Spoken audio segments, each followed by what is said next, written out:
Hi friends, तो आज बात करने वाले खेसारी लाल यादव जी का बहुत ही ज़बरदस्त बोलबम सॉन्ग के बारे में, जिसे गाए हैं खेसारी लाल यादव जी और नेहा राज। और ये आने वाला है पास records presents Bhojpuri YouTube channel पे, जिसे लिखे हैं कृष्णा बेदर्दी जी और म्यूजिक दिए आर्यस शर्मा जी।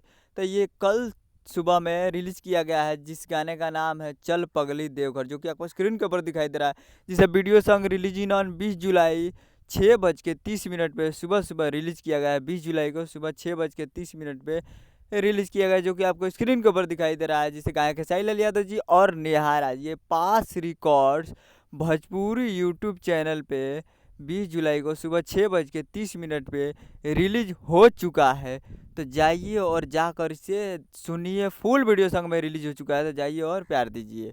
उम्मीद कर रहा हूँ वीडियो अच्छा लगा होगा, तो हमारे चैनल को सब्सक्राइब करके बेल आइकन प्रेस कर दीजिए, ताकि ऐसे ही खेसारी लाल यादव जी के लेटेस्ट न्यूज़ लाते रहे। मिलते हैं अगले वीडियो में, तब तक के लिए जय हिंद, जय भोजपुरी।